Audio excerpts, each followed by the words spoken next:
राजतरंगिणी इतिहासक शोध। अब एठम एक कन्फ्यूजन नहीं होबाक चाही। एक कल्हनक राजतरंगिणी जे कश्मीरक छलाह और वो मूलतः इतिहास कश्मीरक इतिहास में जे छै से आयल छै और ओहने पैरेलल वा ओहने जे छै से जकरा अहाँ कहै छियै पैरोडी शब्दक पैरोडी जकरा कहबै ओहिमे राजतरंगी छै जौ छै एहिमे राजतरंगिणी छै समय दुनूके लेखनमे बड़ अंतर छै। ई एकटा संगीत शास्त्रीय ग्रंथ छै मुदा सभक अपन अपन विजन होइ छै अपन अपन दृष्टि होइ छै जे कतऽसँ के की निकालि लेतै।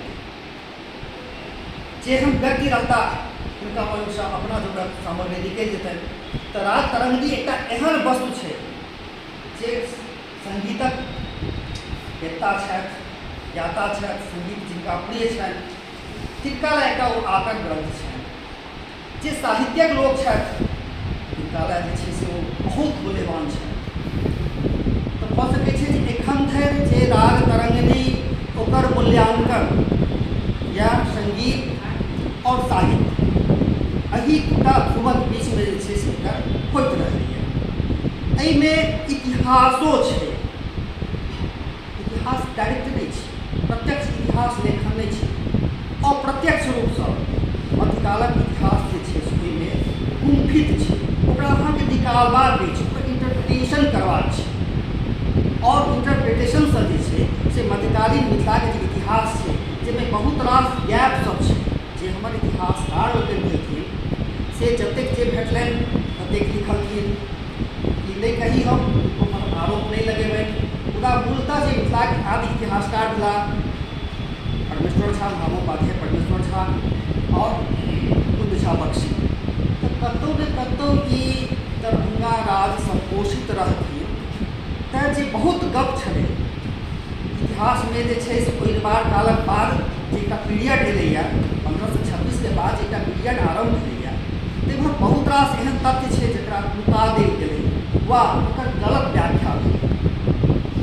तऽ एहन बहुत रास तथ्य एहिमे पोथीमे जे छै से प्रकारान्तरसँ अबै छै। ई हम नहि कहब स्पष्ट कऽ दूँ कि इतिहासक वस्तु नहि छै ई मुदा एहिमे इतिहास छै और से इतिहास हम 3 स्तर पर देखै छी। एकटा इतिहास छै जे संगीतक स्तर पर एकटा इतिहास छै। दोसर इतिहास जे छै से एकर साहित्यक स्तर पर छै और तेसर इतिहास जे छै से राजनीतिक इतिहास छै। तऽ कोनो डिसिप्लीन होइ छै कोनो शास्त्र होइ छै ओकरा एक बेर इतिहासक परख लड़ीसँ गुजरैए पड़ै छै। बिना इतिहासके कल्याण छैहे नहि। अहाँके जहन रूट तकबै अपन इतिहास लऽ कऽ जाइए पड़त। तैँ इतिहास लगैए कि सब डिसिप्लीनके जे छै से ओकर तस्तरी छै जाहिमे सबके ताकऽ पड़त रहैए पड़तै ओहीमे रहतै तखने ओकर अस्तित्व कतहुसँ एतै। हम एहि सन्दर्भमे पहिने कहि दी जे राजतरंगिणीके सम्बन्धमे कहि दी एकर संकलयिता कही व्याख्याता कही रचनाकार कही लोचन छथि। लोचन नरपति ठाकुरक आश्रित छलाह जे खंडवला वंशक चौधरी रहथि राजा नहीं रहथि चौधरी रहथि कानूनगो रहथि। हुनका आश्रितमे रहि कऽ ई जे केलनि हुनकर सदै जे छै से 1692 1703 छै। मुदा चन्दा झा अपन जे छै से जे निकालल जे राजतरंगिणीके पाण्डुलिपि भेटल छलनि ताहि पाण्डुलिपिमे हुनका जे समय भेटल छलनि ओहिमे जे संवत वा फसली सन देल गेल छै तकर व्याख्या कऽ कऽ ओ निकालने रहथिन से 1685 ईस्वी होइ छै। तऽ एकर अर्थ भेलै जे 1685 ईस्वीमे लोचन ओकरा पूर्ण केलनि। अब जे नरपति ठाकुर हुनकर आश्रयदाता छथिन से प्रायः भऽ सकै छै जे राजा वा ओकर जे पदभार सम्हारैसँ पूर्वे हिनका ई आदेश देने हेथिन जैसे ओ बहुत बेसी जे छै से एहिपर हमरा विचार नहीं करबाक अछि। एकर पहिल संस्करण जे छै से पछी दौड़ीसँ निर्वैत सिंह लगसँ एकटा जे छै से संस्करण बहुत प्रसिद्ध संस्करण छलैए पाण्डुलिपि। चन्दा झा पाण्डुलिपि नहीं भेटलै जे ओ कतऽ चलि गेलै कहल जाइ छै नगेन्द्रनाथ गुप्त लऽ गेलखिन। ओ पाण्डुलिपि भेलै ओहि पाण्डुलिपिक आधार पर जे छै से पहिल बेर राज प्रेस दरभंगासँ महामहोपाध्याय राज पंडित बलदेव मिश्र जे छै एकर संपादन केने छलखिन। एकर संपादन में ओहि समय में जे छै से ओकर लिप्यंतरण जे तिरहुतामे छलै तकर जे देवनागरी लिप्यंतरण केलखिन, तऽ जे केओ ओकर लेखक छलखिन हेँ, जे केओ ओकर जे छै से लिपिकार छलखिन हेँ, जे कॉपी राइटर छलखिन हेँ, ओ संस्कृतक बहुत बेसी ज्ञाता नहि छलखिन। ओ मक्षिका स्थाने मक्षिका जो देखा सो लिखा, जे देखलखिन तेना लिखलखिन, तऽ ओ एकटा आदर्श रूप ओकर नहि छलै। ओहि आधार पर जे छै से राजपंडित बलदेव मिश्र जे छै से एकटा संस्करण केलखिन और दरभंगा राजवेश संस्करण प्रकाशित भेलै। ओहिमे कतहु कोनो व्याख्या नहि छै, जे नग ग्रंथ छै यथावत तद्रुप दऽ छै।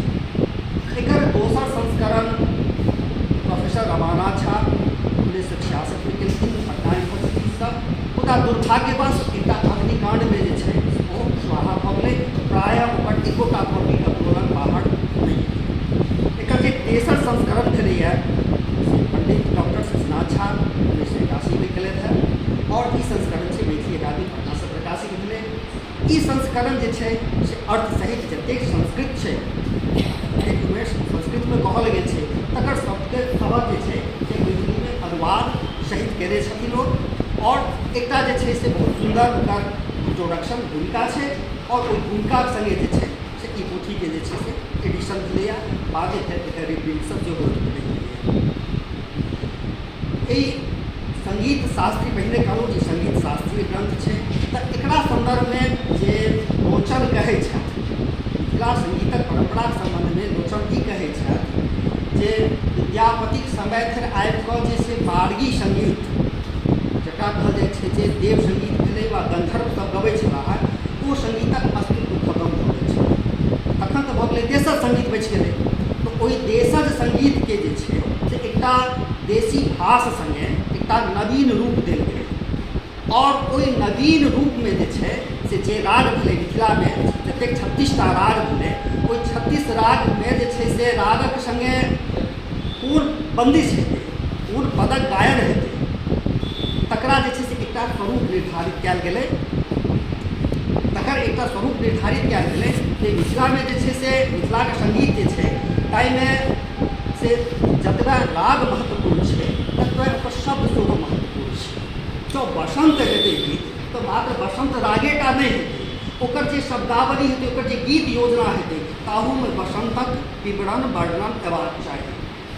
तब भऽ की गेलै, लोचनके अनुसार जे संगीतक जे दूटा परिपाटी भारतमे छलै, हिंदुस्तानी संगीत और दाक्षिणात्य संगीत, जकरा कर्नाटक संगीत हमसब कहै छी, तऽ दाक्षिणात्य संगीत और हिंदुस्तानी संगीतके जे अपन परिभाषा, अपन जे व्याकरण छलै, ताहि व्याकरणसँ अलग हटि कऽ मिथिलाके संगीतके एकटा तेसर धारा बनलै, एकटा समानांतर तृतीय धारा बनलै। तऽ जे राग जो हिंदुस्तानी संगीतमे जे छै से मलार छै, और कर्नाटक संगीतमे जे मलार छै, ओकर जे स्वरूप छै मिथिलाके संगीतमे ओकर स्वरूप भिन्न भऽ जाइ छै। तऽ ई लोचनके कहब छथि। और ई भेलै तखन जखन शिव सिंहके समयमे से जयत नामक एकटा कथक छलाह। तऽ होइ छै कि जे कोनो अहाँके मने परफॉर्मेंस, जकर प्रदर्श कला जकरा अहाँ कहबै, एक्ट जाहिमे हेतै, प्रदर्श कलामे जे छै से जा ओकर जे अवयव होइ छै, गीत और संगीत ओकर सर्वप्रमुख अवयव होइ छै। ओ अवयव नहीं रहते तो सद्य प्रीतिकरो रागक, राग सद्य प्रीतिकर लगे छै, और जहन गीत हेतै तो वह लोक आकर्षित करतै। हम अहाँके तब कतबो नाचि लेबै, कतबो हम एक्टिंग कऽ लेबै, मुदा हमर जे गीत हेतै से बाहरो लोक सुनतै, ओ लोकके आकर्षित करतै, तो ओतऽ धरि पहुँच जेतै जे लोकके संगीत भऽ रहल छै। तैँ गीत जे संगीत जे होइ छै ओकर परिधि, ओकर व्याप बहुत लम्बा होइ छै। ओहि समयमे छलै जे देश भाषाके गीत जे छै से विद्यापति कहने छथि जे शक्कै वाणी बहुअर भावै, पाउ रसको मम न पावै, देसी बैना समझन मिठा तैं तै समझन बहुत। तऽ देशी भाषा सबके प्रिय लागि रहल छै, और जे कोनो एक्ट छै, जे कोनो परफॉर्मेंस छै, जे कोनो प्रदर्श कला छै, ओहि प्रदर्श कलामे जाबत तक देशी गीत और देशी संगीत नहीं रहतै ओ जनताके जे छै से विमोहित नहीं कऽ सकतै। तऽ ओहि समयके जे एकटा मिथिलाके जे छै से परफॉर्मिंग आर्ट जे छै तकरा लेल ई आवश्यकता छलै, और विद्यापति आवश्यकताके देखैत जे छै से ओकर एकटा स्वरूप ग्रहण मिथिलामे जे छै से नृत्यके परिपाटी होय, मिथिलाके जे परम्परागत रङ्गमञ्च होय, वा मिथिलाके जे आन आन एहन कोनो प्रदर्शन कला छै, भटमा छलैए वा कथक छलै, तऽ ओकरा जे छै से सङ्गीतसँ कोना सुसज्जित कयल जाय। आओर हिनकर जे उइरवा राजवंश जे 1353 से लऽ कऽ 1526 तक मिथिलामे राज केलकै, ओहि उइरवा राजवंशके अधीन जे छलाह आश्रयमे जयत नामक एकटा, वा ओहिसँ पूर्वसँ कही सुमति नामक एकटा जे छै से कथक आबि रहल छलखिन हेँ। सुमतिके बेटा भेलखिन उदय, आओर उदयके बेटा भेलखिन जयत। तिनका शिव सिंह जे छै से विद्यापति सङ्गे दऽ देलखिन जे अहाँ दुनू गोटे मिल कऽ से एकटा सङ्गीतके, मिथिला सङ्गीत जे बिखरि चुकल छै, एकर अपन एकटा कोनो स्वरूप नहि रहि गेलैए, मारगी सङ्गीत विलुप्त भऽ गेल चुकल छै, देशी सङ्गीत छै, तऽ देशी सङ्गीतके शास्त्रीय सङ्गीतमे कोना परिवर्तित कयल जाय। तऽ एहि लए अहाँसभ मिलि कऽ जे छै से वर्कशॉप करू, वर्कआउट करू। ओ दुनू गोटे मिलि कऽ जे छै से एकटा कयलनि।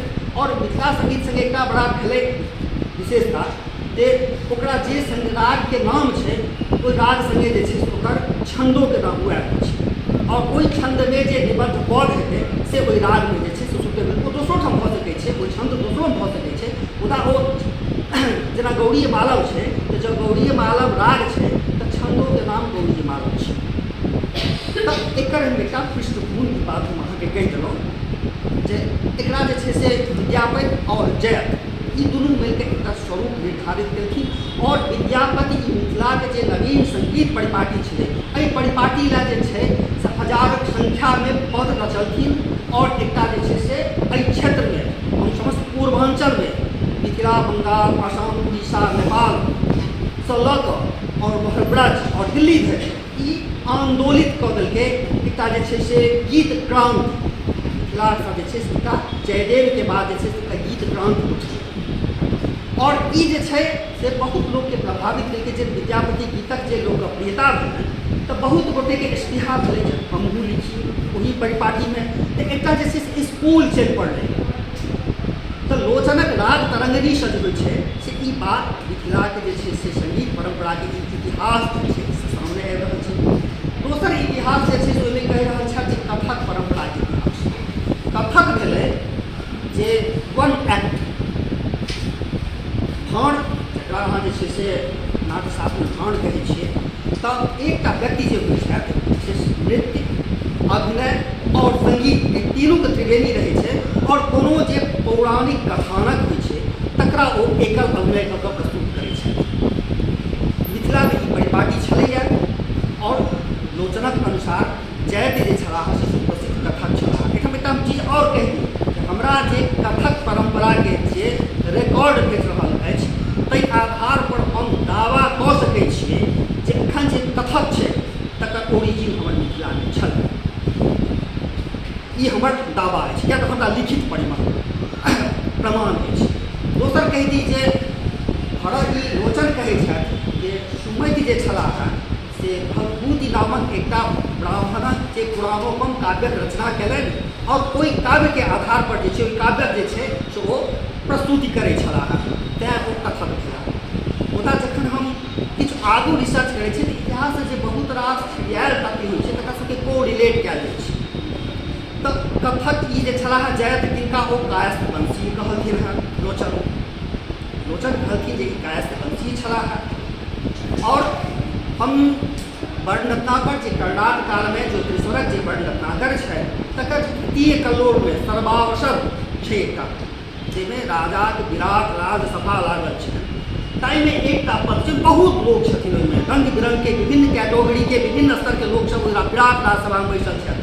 ओहिमे एकटा युग्म पद छै कथक कायस्थ। एकर अर्थ भेलै जे कायस्थ सङ्गे जे छै से कथक, आओर कथक सङ्गे कायस्थ एकटा जुड़ि जमा गेल छलै। जे ई परम्परा जे छलै से ओहू समयमे छलै, आओर कोनो कथके छलाह जे कायस्थे छलाह जे कथक छलाह ओहि समयमे। ओहिसँ आगू जे छै से विद्यापति अपन पुरुष परीक्षामे गीत विद्य कथामे कहै छथि जे लक्ष्मण सेनक कथा कहलखिन। अहाँसभके ज्ञात हैत जे लक्ष्मण सेन मिथिलाके एकटा पैघ भूभाग पर हुनकर शासन छलनि रहलनि, आओर हुनकर चलल लक्ष्मण सम्बन्ध एखनो हमसभ मानि रहल छी, बङ्गालमे नहि मानल जाइ छै, तऽ मिथिलामे छलाह। तऽ हुनका दरबारमे, हुनका सभामे जे छै से गन्धर्व नामक एकटा कथक छलै नट छलैया जे भभूतिक जाहि भभूतिक चर्चा लोचन केलनि हेँ ओहि भभूतिक चर्चा ओहो करैत छथि जे हुनकर उत्तर रामचरितक जे छै से अभिनय वन एक्ट प्ले कऽ रहल छथिन, अभिनय कऽ रहल छथिन, एकल अभिनय कऽ रहल छथिन और ओहि अभिनय में सीताक वियोग में ओ ततेक भावावेशमे आबि जाइत छथि ओ कथक जे ओहिठाम दरबारमे प्राण त्याग दैत छथि। ई रङ्गमे भङ्गवला एकटा घटना भेलै वा ओकर कवि जे अभिनयक पराकाष्ठा ई सबटा सूत्र जब को रिलेट करबै हम तऽ हमरा लगैए जे ई भवभूतिके जे काव्य छलनि ओ कथकक विषय छलनि और जाहि गंधर्वके चर्चा कयल गेलै हेँ लक्ष्मण सेनक राजसभा और वर्णताकर्व जे कथक कैस कहल गेलैए और लोचनक राजतरंगिणीमे जे जयत नामक कैसके जे छै से वर्णन कयल गेलै हेँ ई सबटा कोरिलेट करियौ तऽ लगैए जे ई परम्परा बहुत लक्ष्मण सेनेसँ आबि रहल छै मिथिलामे, जकरा विद्यापति एकटा नवीन रूप देलखिन। जाहि परम्पराके गीत संगीतसँ सम्बलित कऽ कऽ विद्यापति एकटा नवीन रूप देलखिन। एकरा संगे जे मिथिलाके अपन रंगमंच छलै आरो जे छै से परफॉर्मेंस आर्ट छलै, परफॉर्मिंग आर्ट छलै, सबके एकटा नवीन रूप देलखिन। तेसर हम गप कहि दिए जे लोचन कहै छथि जे ई जतेक चीज छै इहो कहि दी जे राज तरंगिणीके तृतीय और चतुर्थ कल्लोल, 5 कल्लोलमे राज तरंगिणी छै, ओकर जे तृतीय और चतुर्थ कल्लोल छै ओहि दूटा कल्लोलमे जे छै से गीत निबद्ध छै। जे मैथिलीके प्राचीन गीत जे राग कोन रागमे कोन बंदिश गायल जेतै, कोन पद गायल जेतै से ओहिमे निबद्ध छै और गीतक संख्या कुल जे छै से 103टा छै। ओहिमे जे छै से 98टा गीत जे छै ताहिमे भनिता मने लेखक जे गीतकारके छथि तिनकर नाम छनि, 5टा जे छै से अज्ञात छै और 29टा कविक जे छनि से 98टा गीत छनि। ई राज तरंगिणीके जे साहित्यिक महत्व छै से बस तृतीय और चतुर्थ कल्लोल मात्र छै। सांगीतिक महत्व जे छै से आदिसँ अंत धरि छै, आदिसँ अंत धरि सांगीतिक महत्व छै और कल्लोलके महत्व साहित्यिक महत्व एतबे दूटा कल्लोलमे छै जे 103टा जे गीत छै तकरा लऽ ओहिमे जे छै से लोचन इहो कहै छथि ओहिमे हिनकर मने जयतके जे वंश परम्परा छै तकर कहै छथि, वर्णन करै छथि जे अंतमे हुनका समयमे लक्ष्मीराम, राघव राम, कर्ताराम नामक 3टा जे छै से घनश्यामक पुत्र छलखिन हेँ। जे जयत वंश परम्परामे घनश्याम जे वयोवृद्ध संगीतकार चाहे हुनका समय मरि गेल हेता, हमरा नहि लगैए और हुनकर बेटो सब वयोवृद्ध रहल हेथिन, तनिका सब लग जाकऽ अत्यंत कठिनताक संग जेना महासमुद्रमे सँ दो पोती निकालै छै तहिना जे छै से लोचन अत्यंत परिश्रमक संग जे छै से हुनकासँ निकालि कऽ और तकर बाद एहि संगीतके जे वाचिक परम्परामे गायक परम्परामे तऽ छलैए, अभिलेखीय परम्परामे नहि आयल छलै। आयलो हेतै तऽ कोनो ग्रन्थ तऽ हमरा सबके पता नहि अछि, तो लोचन धरि समयमे ओ कोनो ग्रन्थ नहि छलनि मिथिला संगीत परम्पराके तऽ ओकरा जे छै से अभिलेखबद्ध केलखिन। संगीत जो होइ छै से तो जे छै से प्रस्तुति विधा छै, मतलब प्रस्तुत कयल जाइ छै, मुदा ओकर जे किछु व्याकरण होइ छै ओ तऽ लिखऽ पड़तै, तब जे गायक होइ छै ओ तऽ गाबि देता, ओ तऽ हुनकर अपन परम्परा बान्हल छै गाबि देता, मुदा जे संगीत शास्त्रक ज्ञाता होइ छथि तऽ ओ ओहि व्याकरणके लिख लै छथिन, ओ संगीतक जे छै से पद्धतिके लिख कऽ तऽ लोचन वएह काज केलनि जे ओ बिखरल छलै, कंठमे छलै, जे जयत घरानाके जे वंशज छलखिन हेँ हुनका समयमे हुनकासँ जे छै से सबटा गौतम तकर बाद एकटा ओ पोथीके ओकरा ग्रन्थक रूप देलखिन जे राग तरंगिणी। तऽ स्पष्ट अछि जे एकर जे छै से एकटा बैकग्राउंड की छलै से हम अहाँके कहि देलहुँ। आर एकर जे इतिहास पर कहि देलहुँ जे इतिहास एकर ई छै एकटा कला परम्पराके इतिहास कहि देलहुँ जे कथक परम्पराके इतिहास हमरा भेट जाइए, मिथिलाके संगीत परम्परा जे छै से कहियासँ एस्टैब्लिश भेलै और लोचन जीके इतिहास कहि दै छी। मुदा तकर बाद और जे इतिहास छै तकर बादक जे इतिहास छै से लोचन जे गीत सब लेने छथिन ताहिमे अबै छै जे ई परम्परा विद्यापति और जयत द्वारा जे मिथिला संगीतक एकटा स्थापित जे स्कूल भेलै ओ स्कूल कतऽ कतऽ ई कला यात्रा कतऽ कतऽ भेलै, कोन कोन दरबारमे गेलै, कोन कोन देशमे गेलै, कतऽ कतऽ एकर जे छै से व्यापक भेलै, ओकर कतहु अभिलेखीय प्रमाण नहि छै।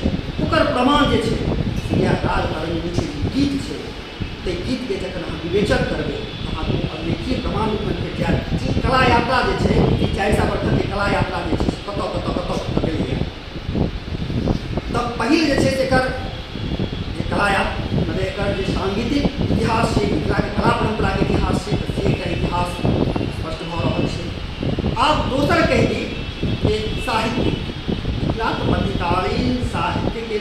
इतिहासके जे छै से एकटा प्रामाणिक वस्तु राज तरंगिणी छै। मुदा ई ध्यान रखबाक छै जे राज तरंगिणी ओहिमे सैद्धांतिक पक्ष कहल गेलैए। राज तरंगिणी संगे इहो दोसर बात कहि दी जे ओ त्रैभाषिक छै। त्रैभाषिक जे छै से जे ओकर व्याख्या छै, जे ओकर सिद्धांत छै, से सिद्धांत संस्कृतमे कहने छथिन। ओकरा फेर जे छै से मध्यदेशीय भाषामे सेहो कहलखिन। मध्यदेशीय भाषा जकरा अहाँ आगू ओहि समय ब्रजभाषा रहल हेतै, मध्यदेशीय भाषा जे आब हिन्दी जकरा के मानै छी अहाँसभ, ताहिमे सेहो छै। और गीतक निदर्शन उदाहरण जतेक राग छै तकर जे उदाहरण रूप देल गेलैए ताहिमे जे छै से मैथिली गीत छै। मिथिला संगीत छै जे मैथिली गीत गायल जाइ छलै ओ जगतके वंशजसँ जे छै लऽ कऽ ओकरा जे छै से लिखने छथि, तैयार केने छथि। तऽ हम अहाँके ई कहै छलहुँ जे राग तरंगिणी ठीक छै, ओहिमे सैद्धांतिक व्याख्या छै, मुदा राग तरंगिणी अपना समयके एकमात्र ग्रंथ नहि छै। मिथिलाके जे संगीत परिपाटी छलै तऽ एहिठाम जे कोनो राजा भेला, ओ पैघ राजा होइ कि छोट राजा होइ, सबमे एकटा कला प्रियता रहलनि। कलाके प्रति जे छै से समर्पण भाव, ओकर संपोषण भाव, कलाकार सबके संरक्षण देव। और स्वयं राजा जे होइ छलाह जे 64 कलामे हुनका निपुण हुअ पड़ै छलै। राजाके तखने हेता जखन ओ 64 कलामे निपुण हेता।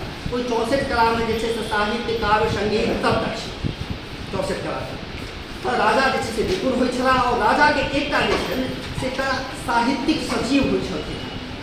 कखनो कखनो पर साहित्यिक सचिव और मंत्री दुनू एके गोटे भऽ जाइ छथिन जे एक रुचि होथिन तऽ जिनकामे दुनू चीज होइ। जेना विद्यापति, शिक्षिणके जे छै से विद्यापति साहित्य सचिवक होयबाक संग मंत्री सेहो छलखिन हेँ, तऽ दुनू गुण छलनि हेँ। तऽ प्रत्येक राजा एकटा सचिव अवश्य रखै छलाह। और प्रायशः हम देखै छियै जे ओहि निवार्य कालसँ लऽ कऽ जे छै से और जतेक जतेक छोट छोट राजवंश भेलै मध्यकालमे, सब राजा संगीत प्रिय और गीतकार। प्रायशः देखै छियै जे 2टा 4टा 5टा 10टा गीत सब लिखने छथि। ई मध्यकालीन गीतक विशेषता छलै। और ओ राजा सब जे छै से ओकर कलेक्शन करबबै छलाह। साहित्यक दृष्टिसँ कलेक्शन नहि होइ छै, साहित्यके दृष्टिसँ कलेक्शन नहि होइ छलै। अपितु हुनका जे राजसभामे जय हुनकर शिष्य परम्परा, हुनकर परिवार परम्परा के जे केओ गायक नियुक्त रहै छथिन हेँ, तिनका संगे जे हुनकर साहित्य सचिव छथिन हेँ, से मिल कऽ ओकरा जे छै से एकटा पाण्डितके रूप दै छथिन। तऽ हमसभ देखै छियै जे एकटा मिथिलामे तरौनी पदावली भेटल छलै, आब ओकर मूल नहि भेटल छै। और नगेन्द्रनाथ गुप्त ओकरा लऽ देलखिन। नगेन्द्रनाथ गुप्त ओहि सङ्गे बहुत रास छेड़छाड़ कऽ देलखिन। छेड़छाड़ ई कऽ देलखिन जे विद्यापति तऽ प्रखर छलाह है, मुख्य धाराके एकमात्र तऽ विद्यापति छलाह, तऽ सर्वाधिक पद विद्यापति छलनि मिथिला संगीतक हिसाबसँ राग निर्दिष्ट पद। एकर अतिरिक्त जे हुनक समकालमे और जे कवि सब छथिन हेँ तिनको पद छलनि हेँ। तऽ नगेन्द्रनाथ गुप्त विद्यापतिक प्रति अतिशय भक्तिभावमे आबि कऽ ओहो गीत सबके जे छै से विद्यापतिके नाम पर चला देलखिन। तऽ ओकर जे एकटा ऐतिहासिकता छलै से नष्ट भऽ गेलै। आब मूल तरौनी पदावली हमरा सभक हाथमे नहि अछि तऽ नहि कहल जा सकै छै, मुदा ओ सब गीत जे नगेन्द्रनाथ गुप्त द्वारा संपादित विद्यापति पदावली छै ताहिमे जे गीत भेटै छै, और वएह गीत नेपाल सोर्समे भेटै छै, वएह गीत बंगाल सोर्समे भेटै छै, वएह गीत मोरंग सोर्समे भेटै छै। तऽ एकटा बात सिद्धांत करै छथि युवा लोकनि जे विद्यापतिसँ इतर जँ किनको भनितामे पद भेटैए, भनिता भेलै ओ गीतक अंतिम अंश, जाहिठाम गीतकार अपन नाम दै छथि, भदन विद्यापति जतऽ गीतकार अपन नाम दै छथि ओ भेलै भनिताके पद, ओहिमे आश्रयदाताके नाम सेहो ओसभ कहै छथि। तऽ जँ आन सोर्समे एलैए ओ, तब जे विद्वान छथि ओ मानै छथि जे ओ विद्यापतिके नहि, जिनकर नाम छै तिनके रहल हेतै जिनका विद्यापतिके नाम पर चला देल गेलै। ई एकटा सिद्धांत करै छथि। दोसर भेटलै हमरा सबके तरौनी पदावली, रामभद्रपुर पदावली। रामभद्रपुर पदावली संगे विडम्बना ई भेलै जे ओकर आद्य अंश और पाछात अंश जे छै से दुनू साफ छै। तऽ ओहिमे जतेक बीचमे 98टा विद्यापतिक पद भेटै छनि, जतेक पद भेटै छनि ओ कम्प्लीट विद्यापतिएके छनि, अन्य कवि पद ओहिमे कतहु नहि भेटै छै। तेसर एकटा नेपालसँ भेटलै जकरा नेपाल पदावली कहल जाइ छै, ओकरा विद्वान लोकके नेपाल पदावली कहै छथि। ओकर ओ पदावली जे छै से जे ओकर स्वरूप छै ओहिमे मैक्सिमम विद्यापतिक पद छनि। और अंतमे जखन अबै छियै ओहिमे तो लगभग 8 वा 10 टा पद जे छनि से कंस नारायणके पद छनि। और ई कंस नारायण के छलाह तो ओहि निबार वंशक सबसँ अंतिम महान राजा, जकर बाद ई राज्य ई साम्राज्य समाप्त भऽ गेलै। तऽ हुनकर लक्ष्मीनाथ कंस नारायण छलनि, ओ गीतकार छलाह और ई संगीत विद्या साहित्यकारक बड़का संपोषक। हुनकर संगीत साहित्य सचिव गोविंद नामक व्यक्ति छलखिन हेँ, गोविंद नामक कवि छलखिन हेँ। तो ओहिमे जे छै से गोविंदोके पद भेटै छनि और ओहिमे जे छै सर्वाधिक पद विद्यापतिके बाद जे किनको बेसी पद भेटै छनि तऽ कंस नारायणके पद भेटै छनि। तऽ ई एकटा अनुमान छै विद्वान लोकनिक जे कंस नारायणक आज्ञासँ जे छै से ओहि पदावलीके जे छै से संकलन भेल हेतै, ओहि पदावलीके संकलन भेल हेतै। पश्चात जे छै से विभिन्न कारणसँ ओ नेपाल चलि गेलै, जे नेपालेसँ उपलब्ध हेतै। तऽ ई 3टा हम देलहुँ।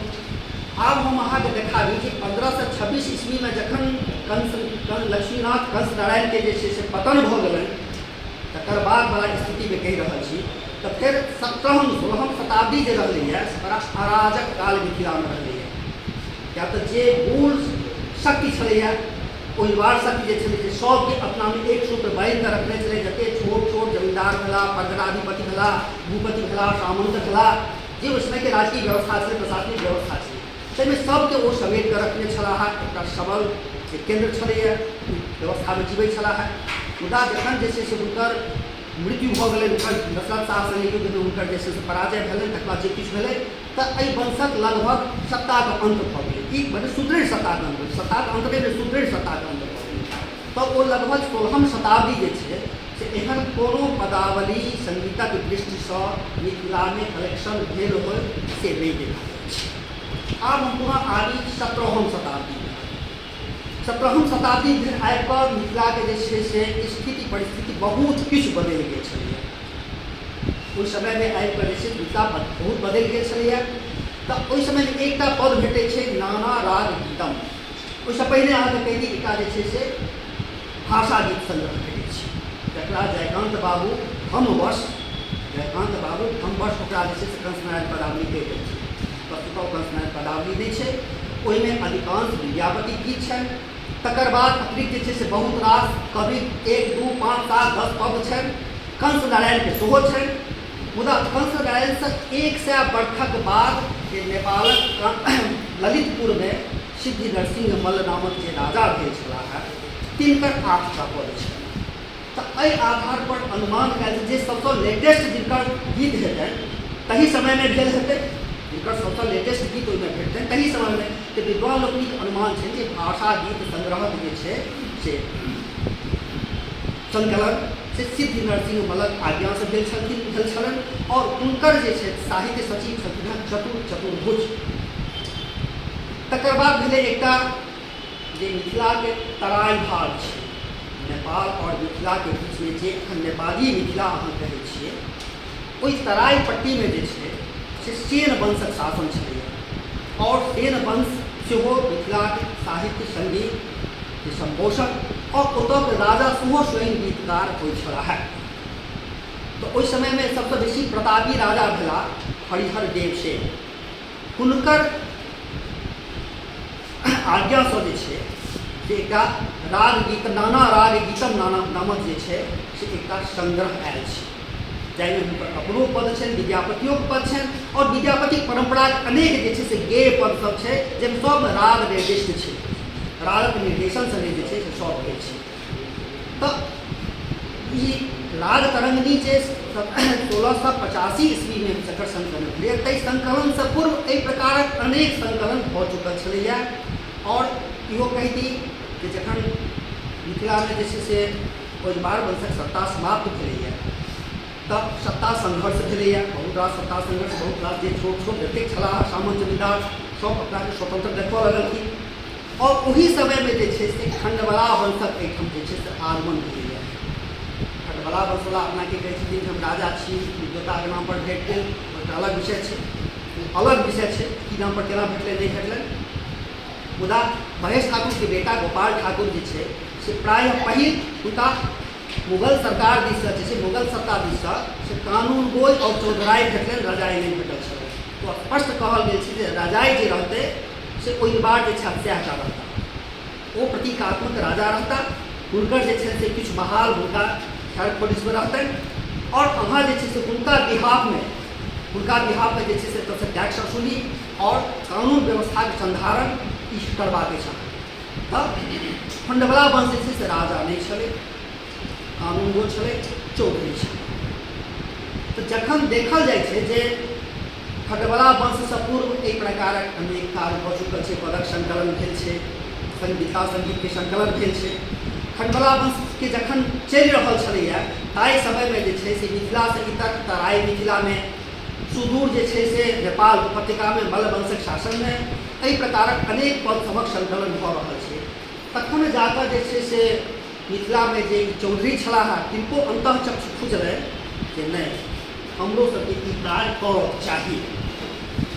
और तखन जे छै से ओ अपन जे लोचन छलखिन हेँ नरदेव ठाकुरक जे आप्त छलखिन हेँ, हुनका आश्रित छलखिन हेँ, तिनका ई आज्ञा देल गेलनि जे अहाँ करू। मुदा नेता ककरासँ, किएक तऽ मिथिलाके जे जाति घराना छलै ओहि समयमे ओ नेपाल शिफ्ट कऽ गेल छलै। किएक तऽ मिथिलाके जतेक छोट छोट राजवंश छलै ताहिसँ ओकर पेट भरऽवला लम्बा समय नहि चलै छलै, नहि चलऽवला छलै। और अंततः ओसभ जे छै से आश्रय लऽ जाकऽ जे छै से नेपालक उपत्यकामे 3टा राजमुद्र छलैए, भक्तपुर, कान्तिपुर और ललितपुर। तीनू एके वंशके राघववंशी मल्लवंशी राजा छलै और ओकरा अधीन ई सब जे छै से छलाह। तऽ एकटा चीज ई कहलखिन हेँ राज पंडित बलदेव मिश्र अपन भूमिकामे कहलखिन हेँ जे नरपति ठाकुर घनश्यामसँ जे छै से मिथिलाके संगीत सुनै छलाह। कतऽ सुनै छलाह? घनश्याम तऽ मिथिलामे छलाहे ने। घनश्यामके हम देख रहल छियनि जे 1617 से 1633 के अवधिमे जखन नेपालमे भक्तपुरक राजा से जगत ज्योतिर्मल्ल छथि, तिनका आश्रयमे छथि। और जगत ज्योतिर्मल्ल जे छै से हुनका आज्ञा देने छलखिन हेँ जे शुभंकरक कृत जे छै से नृत्य शास्त्रीय ग्रंथ हस्तमुक्तावली तकर अहाँ टीका करू। और घनश्याम तकर टीका केलनि।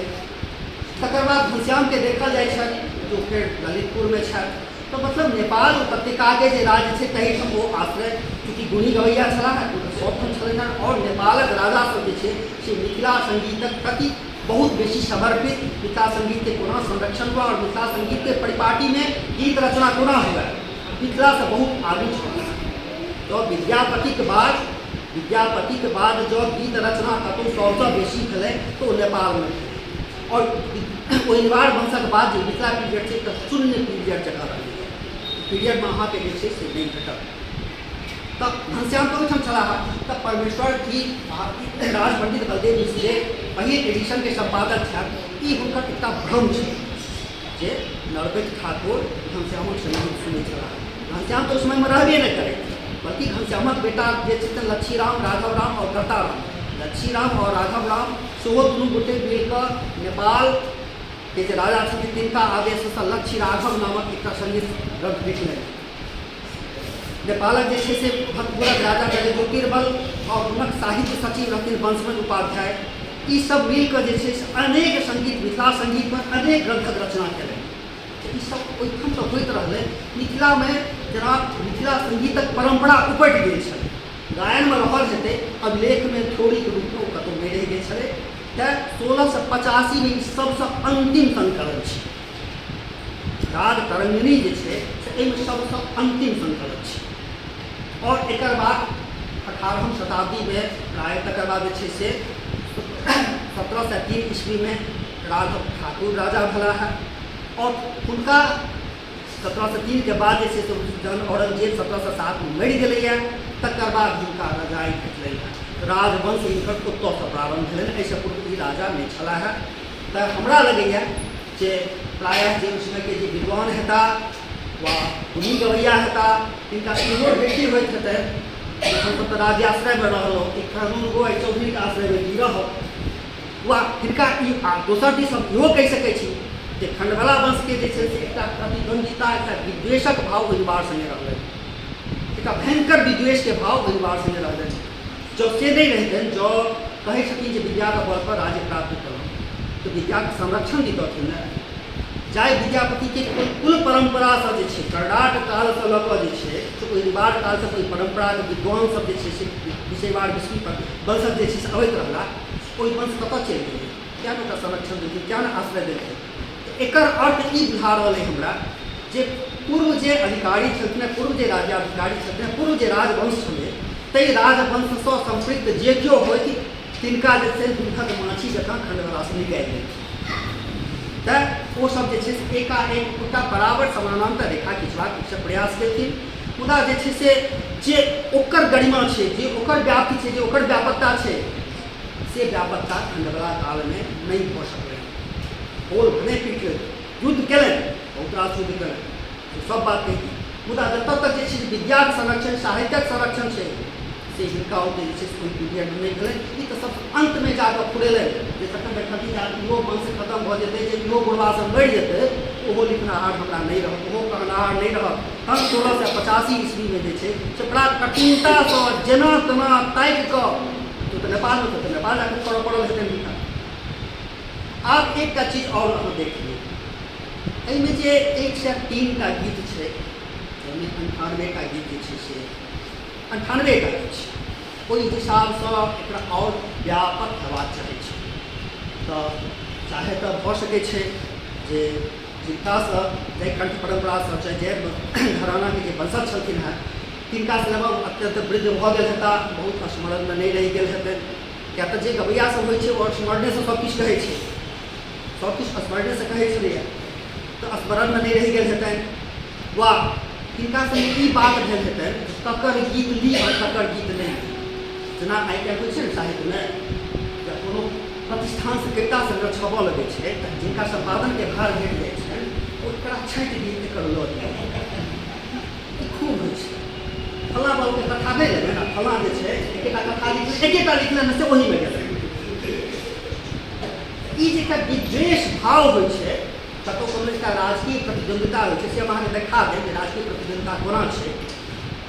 आखिर एहिमे जे छै से 29टा कवि किया छै, यानी कि अहाँके भाषा गीत संग्रहमे देखै छै जे बहुत रास कवि अयला है, विद्यापति बहुत रास कवि अयला है, नाना राग गीतमे बहुत रास कवि आयल छथि, एम्हर जे छै नेपाल पदावलीमे जे छै से विद्यापति अतिरिक्त अनेक कवि सब आयल छथि, राग गीतमे जे छै से अनेक कवि सब आयल छथि।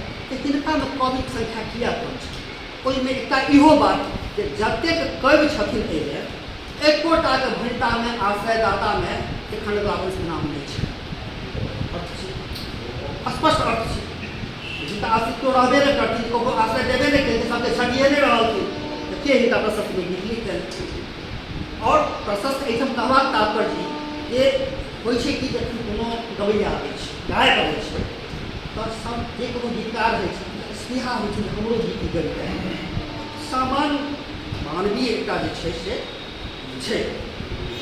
तऽ अहाँ एकटा सिद्धांत करियौ, एकटा सिद्धांत करियौ अहाँ जे जैत घरानाके गायक सब, चाहे ओ कोनो संगीत संगोष्ठीमे गेला वा कतौ आश्रयमे गेला, तऽ जाहि आश्रयदाता, जाहि आयोजक ओतऽ गेला, ताहि आयोजकके स्वरचित गीत, हुनक आश्रित जे कवि सब छथिन अनेक गीत तकर परफॉर्मेंस गेलै और ओ हुनकर गायकीमे सम्मिलित होइत गेलै। हुनकर गायकीके गीतक जे छनि से एना कऽ कऽ क्रमशः पीढ़ी दर पीढ़ी हुनकामे जे छनि से बढ़ैत चलि गेलै। ओ कतहु बैसि कऽ जे छै से एकेठाम जे छै से कतहुसँ गीत फलाँ बाबूके कतहुके गीत लिखऽ दऽ दियौ अहाँके गाबि देब, से नहि होइ छलै। आइ काल्हि जेका सोशल मीडिया नहि छलैए, आइ काल्हि जेका सोशल मीडिया नहि छै जे फेसबुकसँ दू चारिटा गीत उठा लेलियै गाबि देलियै, से नहि छलै। अहाँ जतऽ जेबै ताहि राजाके आज्ञा अनुसार ओकर की खुशी छै, ओकर की अपेक्षा छै, तदनुसार अहाँ ओकरो गीत गेबै और ओकर आश्रित जे छै सेहो गेबै और ओकरा अहाँ अपन गायकीके जे गीत अछि अहाँके ताहिमे सम्मिलित करै छी। तऽ हिनकर जे गीत देख रहल छनि ताहिमे लोचनके अपन 8टा गीत छनि। लोचन फीलर रूपमे देने छथिन, 8टा गीत ओहि गायकसँ नहि लेने छथिन, कियाकि हिनकर समय तक सर्किलके कोनो गीत ओकरा गायकी परम्परामे गेबे नहि केलै। तऽ ई तऽ जे छै से अपना दिससँ 8टा गीत देने छथिन जे मूल ओकरासँ नहि लेल गेल छै। जैत घरानाके जे गाय वंशजसँ ई सबटा सामग्री ग्रहण केने छथिन तकरा गायकीमे गीत नहि छलै, ई अपना दिससँ देलखिन। तकर गीत कटने हेथिन, कतहु तऽ गीत कटने हेथिन, कतहु तऽ गीत गोलमाल भेलै ओहिठाम। आब ओकर हम अहाँके एकटा अथी कहि दै छी, एकटा इतिहास ई कहि दै छी एहिमे अहाँके की भेटैए। एकटा इतिहास अहाँके सुदीर्घ भेटैए विद्यापति काल की पहिलुका राजवंशक अहाँके जे छै से बहुत रास राजपुरुष भेट जाइए जे मिथिला संगीतके जे छै से पोषक छलाह से नृपति देव सिंहसँ लऽ कऽ लक्ष्मीनाथ कंस नारायण भेल। सबसँ अंतिम महान राजा जे लक्ष्मीनाथ कंस नारायण छलाह जिनकर 1526 में नरपत संगे युद्ध में जिनकर मृत्यु भेलनि हेँ, जे बलिदान देलनि हेँ, ततऽ धरिके जे छै से भेट रहल छै। ओहिमे जे छै से अनेक राजपुरुष जेना पुरुषोत्तम देव छथि, ओ ब्राह्मण देवके जे छै से बेटा छलखिन हेँ, और जे छै से एकटा गज सिंह छथि। बहुत रास एहन राजपुरुष जे परिवार वंशक राजपुरुष जे व्यक्तिगतो स्तर पर में संरक्षण दैत रहलखिन हेँ, वा अपन संगीत गोष्ठी हुनका बजेलखिन हेँ, तऽ हुनकर सभक गीत जे छै से वा हुनकर आश्रयदाता हुनकर आश्रयमे जे रचित गीत सब छै से ओहिमे एलनि हेँ।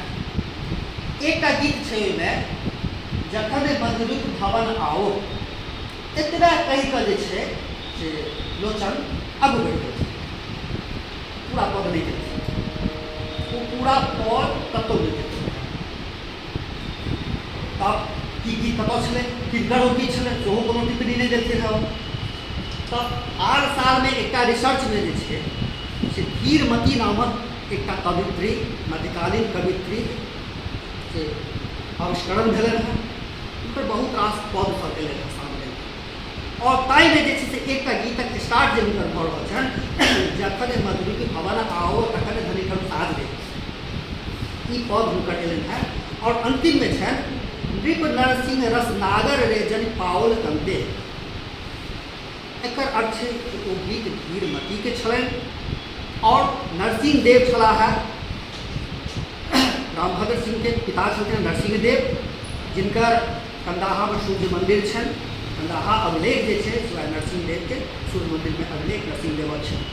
तो हुनकर गीत के एके पाँति दऽ कऽ छोड़ि देलखिन, इहो नहि कहलखिन, टिप्पणियो नहि केलखिन। विद्यापति पुतोह पर कहलखिन कि विद्यापति पुत्र बधवा चंद्रकला के कहि देलखिन, वा जतऽ जतऽ जे छै विद्यापति गीतक भूमिका जकरासँ लेथिन तकरासँ नहि छनि, तो इति विद्यापति लिख देथिन, भले विद्यापति ओ जे छै से स्ट्रक्चर ओहिमे दऽ देथिन, मुदा ओहि गीतमे नहि देने छै।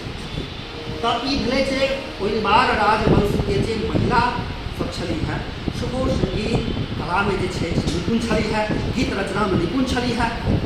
लोचन किया ने हुनकर नाम देलखिन, विषय छै। दोसर छै एहिमे जे बहुत रास पद एलैए से मोरंग के राजा के। नेपाल में एखन वर्तमान नेपाल छै, सबसँ पूर्व में मोरंग एकटा जिला छै। ओहिठाम जे छै से ओहिबार वंशक एकटा शाखा स्थानीय प्रशासकक रूप में छलै, जकर आदि पुरुष जकर जे छै से अधिष्ठाता वा जे सबसँ जिनकासँ परम्परा स्टार्ट होइ छै ओ लक्ष्मीनाथ छै। ओहि लक्ष्मीनाथसँ जे छै वो परम्परा स्टार्ट भेलै ओहिठाम, और लक्ष्मीनाथ स्वयं गीतकार छलाह है, और उनका आश्रित में भीष्मकवि, गंगाधर, अनेक कवि सब छथि जे जिनकर गीत जैत परम्परा के गायकी में सम्मिलित छै, और वो सब गीत राजतरंगिणी में एलैए। एहिमे जे छै से बहुत रास गीत जे छै से नृप सिंह, नृपति सिंह, भूपति सिंह भंटा में छै। अब भूपति सिंह के संबंध में बहुत विद्वानक मंतव्य छै, तो ई शिव सिंह रचित गीत छै। जते विद्यापति अपन जे छै से एकटा पद में, अनेक पद में तोषिते शिव सिंह भूपति काम न फल दे। तो ओहि समय में जे समय में राजा नहीं भेल छलाह, कोनो 3-4-5 परगना के जे प्रशासकीय इकाई होइ छलै तकर ओ राज्यपाल छलाह, तो उसमें वो भूपति कहै छलाह। तब एकटा छनि जे हुनकर अथी हेतनि, हुनकर गीत भऽ सकै छनि। और सिंह नृपति ई के भऽ सकै छथि, तो ओहि सिंह नृपति के जे छै से विद्वान लोक कहलखिन हेँ जे मोरंगसँ पश्चिम एकटा भगवतीपुर महोत्तरी जिला में भगवतीपुर राजवंश छलै, ओ क्षत्रिय राजवंश छलै। ओ क्षत्रिय राजवंश के संस्थापक छलाह सिंह नारायण, और ओहि क्षत्रिय राजवंशक 6म-7म पीढ़ी में भेल छलाह कीर्ति नारायण। ओहि कीर्ति नारायण के कन्या छलखिन हेँ लालमती। ओहि लालमती के विवाह भेल छलनि हेँ, लालमती के विवाह सब जे छै से 17वीं शताब्दी के मध्य में हम कहि रहल छी। लालमती के विवाह भेल छलनि हेँ ललितपुर के राजा प्रताप मल संग। तऽ ओ एकटा और लालमती कवित्री सेहो छली है, से नेपालक अभिलेख कहैया हमरा नेपालक जे राजवंशावली छै से कहि रहल हुनकर गीतक कतहु निदर्शन एकटा उदाहरण नेपालोमे नहि भेटलैए मुदा ओ कहि रहल छै जे ओ जे छै से कवित्री छलीह। तऽ हिनकर सबके अनुमान छै जे ओहि वंशमे काव्य परम्परा छलै, विद्वानके गुणी गवैयाके संरक्षण आश्रय देबाक परम्परा छलैए, तेँ ओ जे छै से गीत हुनकर हेतनि आओर जे चैत घरानाके गायकीमे सम्मिलित भेलै।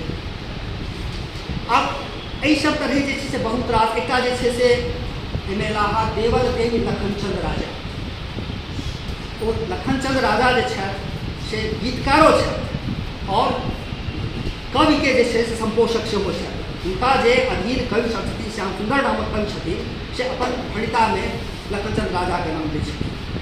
आब विद्वान लोकके लखनचंद राजाके जे छै से अथी नहि करै छथि, तऽ ओहि बाढ़के बाद जे छै से बहुत रास जे छोट छोट मिथिलावर सत्ता छनि जकरा सङ्गे जे छै से खण्डवलाके सत्ता संघर्ष भेल है, तब अनुमान कयल जाइ छै जे मिथिलामे जे छै से एकटा कोनो क्षत्रिय वंश छलै जकर स्थापित लखनौर गाँव छै एखनो, लखनपुर लक्ष्मणपुर सब भेलैए लखनऊ, आओर जकर तारारानीमे पोखर छै लखनसाय लक्ष्मण सागर, और एहिठाम जे छै से जकरा अहाँ लक्ष्मी सागर कहै छियै ओकर लक्ष्मी सागर नहि नाम छै, ओकर लक्ष्मण सागर छै, ओकर मूल नाम लक्ष्मण सागर छै। से हम नहि कहै छी, बिहारी लाल फितरत कहै छथि, फतूर कवि कहै छथि, चंदा झा कहै छथि, हम नहि कहै छी। ओ लक्ष्मण सागरसँ लक्ष्मी सागर कोना भऽ गेलै ई विचारक विषय छै, ओकरा दरभंगा राशि कोना जोड़ि देलकै, कतहु ने कतहु लक्ष्मीवतीके खुनाएल छै, बहुत पुरान पोखरि छै। और ई जे लक्ष्मण केओ राजा छलाह से मिथिलामे छलाह, ओहो संपोषक छलाह, उनको आश्रयमे जाइत रहल हेता, जतऽ घराना रहल है तैँ हुनकर गीत हिनका गायकीमे अयलनि। अब एतेक भेलाक बाद जे छै से ग्रंथ छोट किया छै और बहुत रास जे छै से सबके निदर्शन किया नहि देल गेलै, 8टा गीत अपन किया दऽ देलखिन, तकर आब हम किछु खुलासा करऽ चाहब। हम अहाँके पहिनो कहि देलहुँ जे खण्डवला राजवंशके जे पदार्पण भेलै से राजाके रूपमे पदार्पण नहि भेल छै, ई बिसरि जाउ जे ओ राजा छलाह। राघवके जखन ठाकुरके जखन सिंह पदवी भेटलनि हेँ सेहो बंगालके नवाबसँ, जकर ओ स्वीकृति दिल्लीसँ लेलनि हेँ, तकर बाद ई राजवंश भेलैए। इसलिए राजवंश नहि छलै, चौधरी वंश छलै, ई चौधराइ कानून होइ छलैए। हिनकर काज छलनि जे ओहिवाड़ वंशके जे राजा छै, जे छै परम्परामे लक्ष्मीनाथके बाद जे केओ ओहि वंशके भेलै, सक्सेसर भेलै, तकरा अहाँ राजा मानैत और ओकरा बिहाफमे जे छै से टैक्स वसूली और कानून व्यवस्थाके संधारण सुरक्षा ई सब काज अहाँके करबाक छै। और इएह काज करैत रहि गेला। हिनका जे छै से गोपाल ठाकुरके जे फरमान भेटल छलनि, ताहि फरमानमे देल गेलनि जे इस्लामके प्रति बहुत अनुरक्त छथि, तैँ हिनका ई भार देल गेल छै। स्पष्ट छै फरमानमे देल गेल छै इस्लामक प्रति अनुरक्त। आब अहाँके एकटा हम सत्ता संतुलनके एकटा कहि रहल छी कि एकटा ई ब्राह्मण वंश मुदा इस्लामके प्रति हिनका बड़ अनुराग छै, नहि अनुराग रहतै तऽ हटाए देतै, एहिठाम सँ दोसरके ठाढ़ कऽ देतै, कोनो मियाँके ठाढ़ कऽ देतै, एहिठाम कोनो फौजदार ठाढ़ कऽ देतै। तऽ इस्लामक प्रति हिनका अनुरक्ति देखेबाक छै, और जे कोनो एहिठाम छोट पैघ जे कतहु अथी छै तकरा जे छै से अपना मने ओकरा जे छै से समन कऽ कऽ रखबाक छै, और ओकरासँ टैक्स वसूली कऽ कऽ मुगल सरकारके खजाना हुनका जमा करबाक छै, हुनका ई ड्यूटी छै।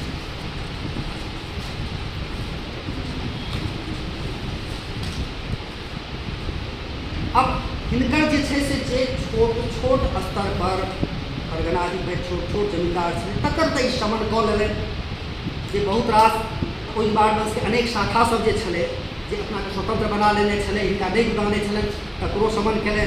एहिठाम जे छै से परमार सबके छलै, छोट छोट जमींदारी सब छलै, तकर शमन केलनि, और सबके छोट छोट जमींदारी छलै तकर शमन केलनि, सबके शमन केलनि। मुदा हिनका लग एकटा सबसँ बड़का शत्रु छलनि हेँ, जहाँ हम तराई मिथिला कहलहुँ, ओहि तराई मिथिलाके सेनवंशी।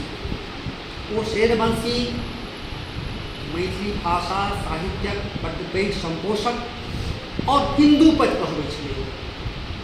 ओ सेनवंशी जे छलै से पहिने छलै एकर मकवानपुर, ओकर सबके राजधानी छलै, जे एखन जे सिमरावगढ़ अछि ओहि सिमरावगढ़सँ और उत्तर मकवानपुर छै। तऽ पहिने एकटा छोट सामंत भेलै, ओहि छोट सामंत मुकुंद सेन भेला, ओकर संस्थापक कहल जाइ छै।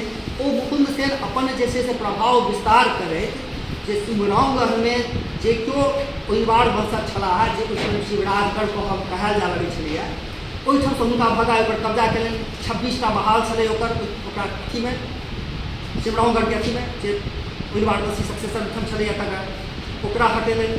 और क्रमशः ई जे छै से अपन बागमती प्रदेशमे प्रभाव विस्तार करैत चलि गेलै मुकुंद सेन।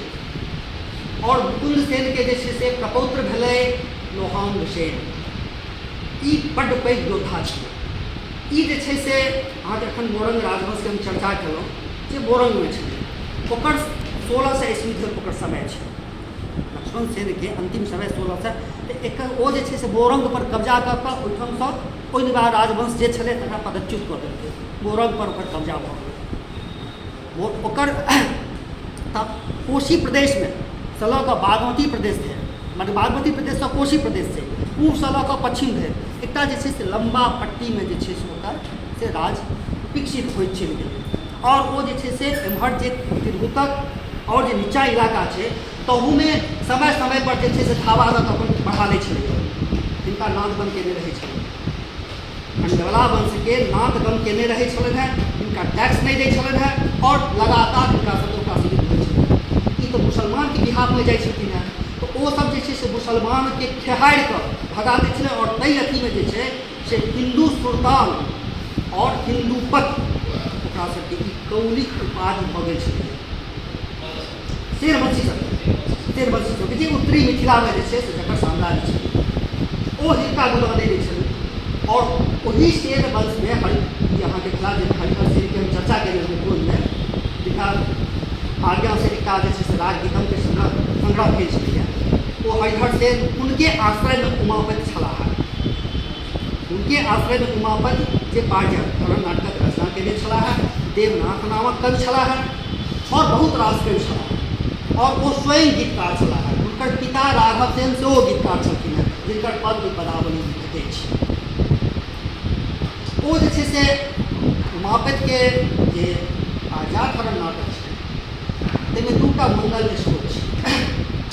पहिल मंगल श्लोकमे जे छै से ओकरा हुनका हिन्दू पर कहल गेलनि, और द्वितीयमे हुनका मिथिलेश कहल गेलनि।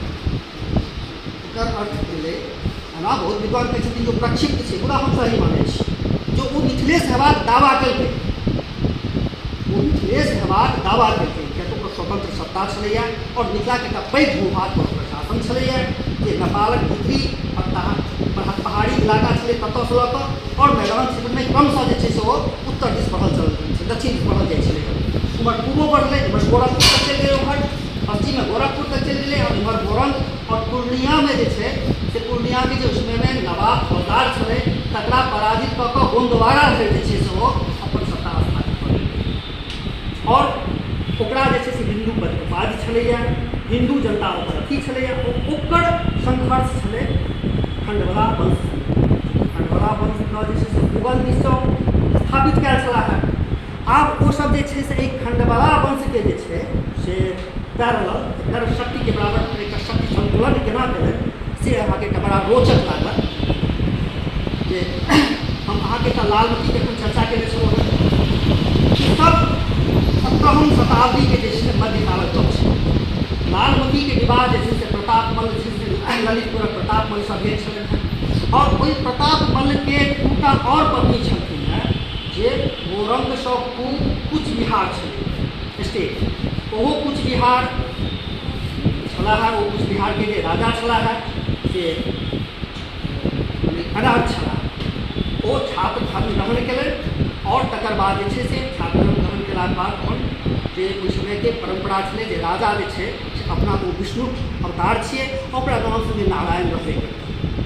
ओ वंशदलन नारायण हुए, कृष्ण नारायण हुए, रूप नारायण हुए, गरुड़ नारायण हुए, कोनो नारायण ओकरा संगे रहतै। ई ओहि समयके एकटा परिपाटी मिथिलाके राज व्यवस्था परिपाटी छलै। जे केओ राजा छै ओ विष्णु अवतार छै, भागवत परम्परा छै, और ओ सब अपना नाममे नारायण लगेलकै। तऽ ओहो जे छै से छात्र धर्म ग्रहण केलनि।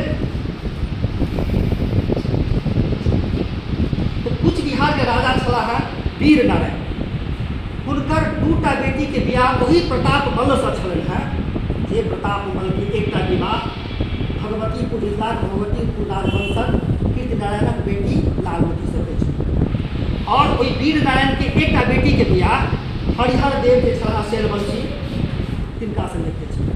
तऽ आब मिथिलाक शेरवंश, भगवतीपुर राजवंश, पार्श्ववर्ती जे छै से कुचबिहार के राजवंश और नेपाल उपत्यका के जे छै से ललितपुर के राजवंश, ई चारू मिलके एकटा चौकड़ी बनेलकै।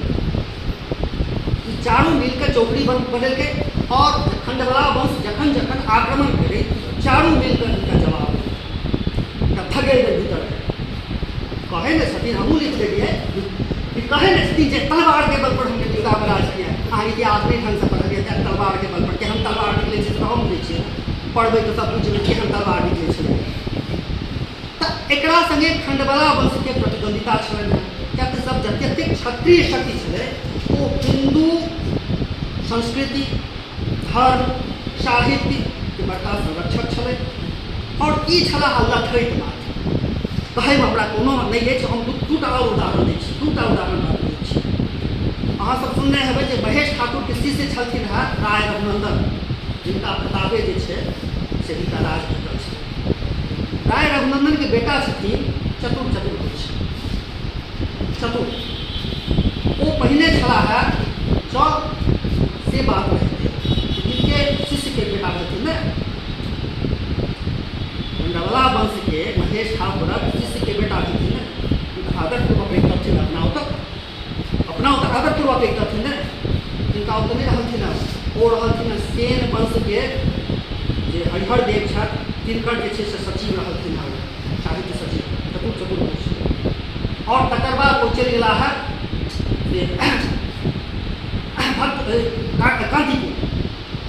कांतिपुर में जे छै से नरसिंह मल्लदेव हुनका जे छै से आश्रय रहला। सेन वंश के जे राजा जे छथिन अपना राज्य के एकटा पैघ हिस्सा जे छै से चतुर्भुज के देने छथिन। एतऽ तिनका की भेटलै, हिनकर बापक बोले ई सब सत्ता में कहै छथिन एलहुँ, तिनका बेटा के पूछै नहीं छथिन, एहि अंदाज करियौ जे ई कला साहित्य संस्कृति के केहन संपोषक रहल हेता।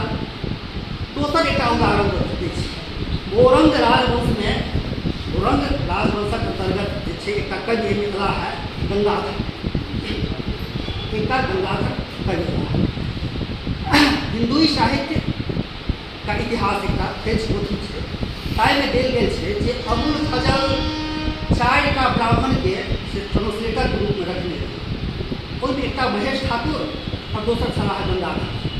गंगाधर के पंजी में कवि कहल गेल, वो गंगाधर वएह छलाह जे बाद में एला है तऽ अपन जे मित्र छथिन सहकर्मी छथिन ने महेश ठाकुर, सहकर्मी के तरह एक सखी छथिन अपना आश्रय में, वो गेला हम औरंग राजवंश के आश्रय। तऽ जिनका तक हमरा नहीं लगे जे कतौ से साहित्य संगीत कला से कतौ जे छै से छूट रहलै है, सौंसे राज तरंगिणी के कोनो पद की बदकालीन के जैसे ओहि समय के कोनो पदावली उठा लिया जे एकोटा आश्रय दाता के रूप में जैसे से दरभंगा राजवंश के किनको नाम हो ऑथेंटिक पदावली में अहाँ तो कॉपी में 5टा गीत अलग बात है, लोचन 8टा गीत लिखल अलग बात है, खुदा जे ऑथेंटिक मिथिला से लऽ कऽ कुचबिहार नेपाल भगवानपुर औरंग और नेपाल उपत्यका में जतेक उस समय में जैसे से पदावली के भेलैया संगीत शास्त्रक सब भेलैया एकोटा में जे छै हिनकर समझ कोनो आश्रयदाता रूप में हिनकर आश्रय कोनो कवि के रचना नहीं भेटल। एकर अर्थ छै हिनका एहिसँ कोनो मेन मतलब नहीं छलै है, खाली लठैती इएह करैत रहला ई सब। और जखन देखलखिन लास्ट समय में तो सब एहन एहन संकलन कऽ लेतै, हम की केलहुँ आब जे नहीं करबै ओहो बिला जेतै, विलुप्त भऽ जेतै, तखन ओ गेलै है पूरा ताई में जे छै से लोचन के चाहे बीमारी करऽ पड़लै चाहे बीमारी करायल गेलै, ओहिमे ओ सब पद छोड़ि देलखिन जे वंशक आश्रित छलैया। ई उमापति के पद नहीं याद रखिए ने, जे उमापति जे छै से बाजात रंग के एतेक ख्यात छै तिनकर पद नहीं याद हेतै। विद्यापति के बाद नेपालक भक्तपुरक राजा जगज्योति मल्ल जिनकर हजारक संख्या में पद छै उनकर पद नहीं याद हेतै। जो नेपाल से एक बात पद लिया वो श्रीनिवास मल्ल के पद, श्रीनिवास मल्ल के पद 4 पद वो घंटांश नहीं मात्र श्रीनिवास मल्ल दऽ देलखिन, एक मात्र पद देलखिन। चतुर्भुज कहबे करो जे चतुर्भुज जे छै से राय रघुनंदन के बेटा छथिन है और हुनकर भगिन जमाय भेलखिन उमापति। उमापति हुनकर भगिन जमाय छलखिन हेँ, हिनका आश्रय कहाँ रहथिन, किया जाय पड़ल तराई मिथिला हुनका सबके, किया आश्रय लेबऽ पड़ल, ई आश्रय नहीं दै छलखिन हेँ। चाहे हिनका तऽ जो गुजरेने जाइ छलखिन जे लंड तो लोक आश्रय ले, हिनका लोक आश्रय ले तऽ चाहे तो ओ एवॉइड केलकै, चाहे ई एवॉइड केलखिन।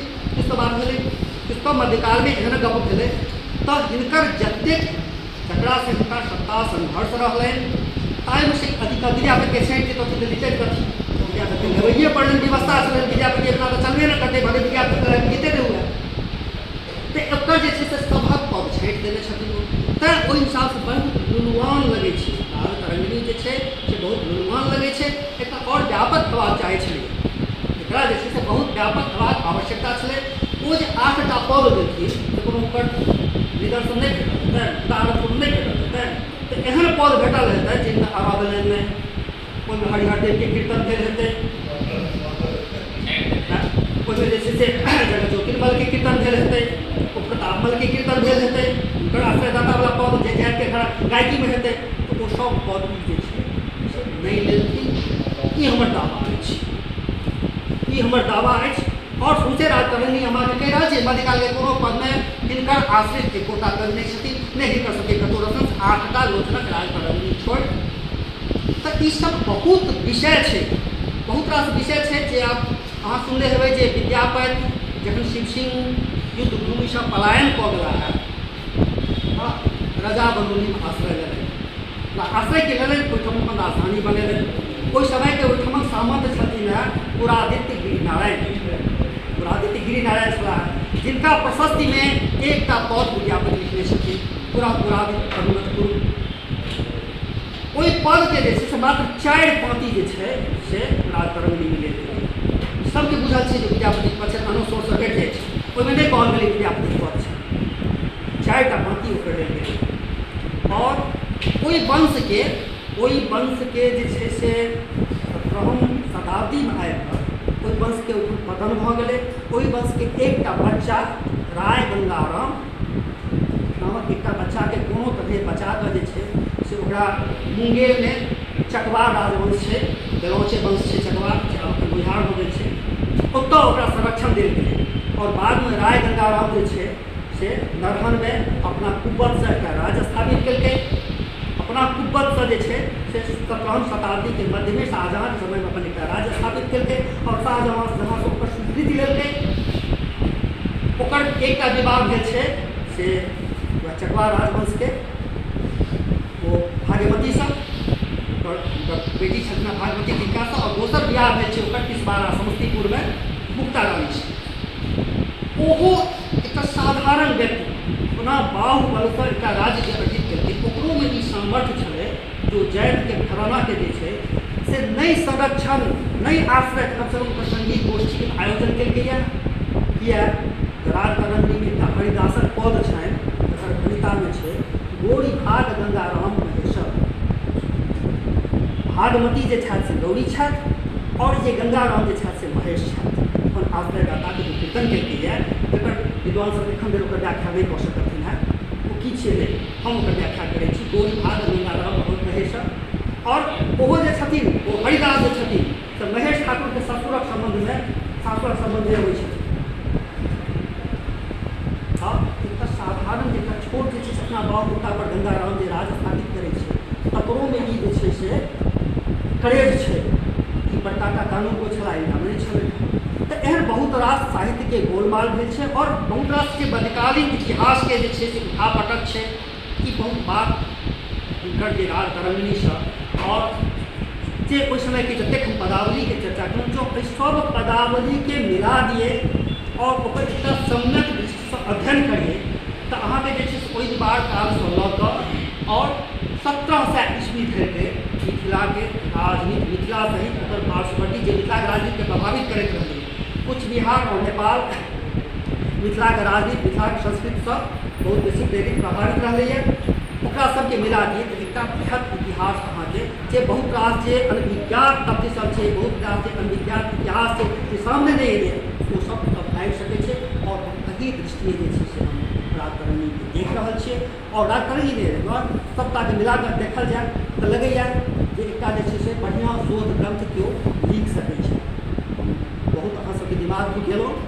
रहलो